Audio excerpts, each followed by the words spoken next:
हमें अपने चलावतिया राज भाई में हरे हमार रंगाबाज भइल बिया।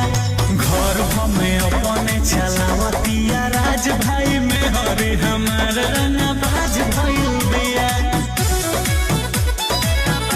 हो जाओगे पागल तो प्रेम करूंगी, पहले जैसे करती थी मैं सेम करूंगी। तेरे ऊपर हमको भरोसा नहीं है, ए जी कोई खा लेगा हम समोसा नहीं है।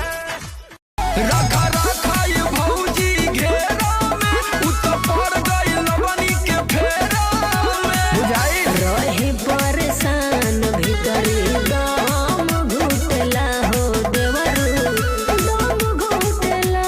तकलीफ में आई भौजी, भतर तड़ी खाना में सुतेला, लहर कर खाना में उठेला। भतर तड़ी खाना में सुतेला, लहर कर खाना में उठेला। तोरी हाल देख के भौजी हमारो बुद्धि में दुद्धि घुरा गई बा। और सुन रे सखिया पिया